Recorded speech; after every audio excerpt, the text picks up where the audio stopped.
People are primed for conflict. If they can't find conflict outside of themselves, they'll find it with their inner circle. They're hungry for conflict, but in reality, all we got to do is recognize that even though we may be ideologically different, spiritually very different, with way different ideas, we're all just people, man. And we're just going to bump into each other. We're going to keep moving around and doing our thing until we're dead. And then who knows what happens. You guys know I give Christians a little bit of a hard time. And it is not that I don't like Christians. That I have an issue with dogma. I have an issue with overreach. But I have a lot of friends that are Christians, and I like a lot of people that are Christians. And I have this consistent interaction in my life at the coffee shop, at Red Silo Coffee Roasters in Arvada, Colorado. I go there once or twice a week, and a lot of the time when I'm in there, there's an older man and his wife sitting at the same table right by the exit. And I know if I walk in and they are there, that I'm going to be in that coffee shop for at least 20, maybe 30 minutes talking about God knows what, all kinds of things.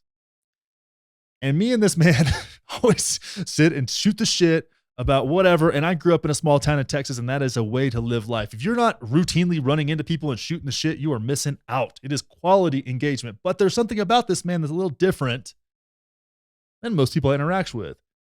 This man is something I would call a super Christian.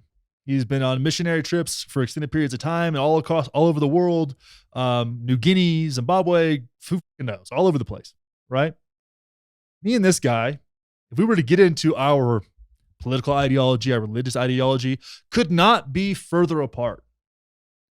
But I can say this confidently, I leave every interaction with that guy smiling.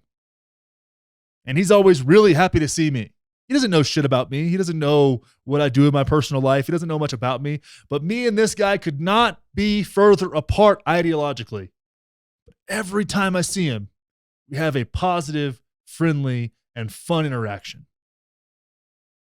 And so you got to think, right? The way the world's set up, the way we see the world is through the lens of hatred and division and frustration. People are primed for conflict. If they can't find conflict outside of themselves, they'll find it with their inner circle. They're hungry for conflict, but in reality, all we got to do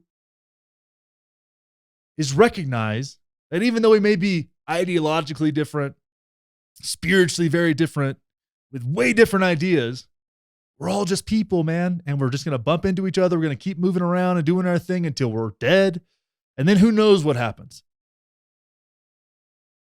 But I choose to think that reality is much closer to what I experience once a week at the coffee shop when I run into the super Christian man and leave smiling. I think that's closer to reality than whatever this bullshit is we're being sold by every media outlet that wants us to be divided and frustrated and in fight or flight and disgusted and consuming and doing nothing, trying to fill a void that they've created in us.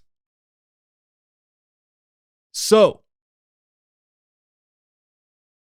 the thing of it is, in my opinion, that you kind of get to choose which reality you want to perceive and which reality you want to live in. Do you want to be incentivized by somebody to hate your neighbors because they're not Christians, or because they voted for Biden, or because they voted for Trump, or because they're pro-choice, or they're pro-life, or they have guns, or they don't have guns? Is that what you want to do? Do you want to live in that reality?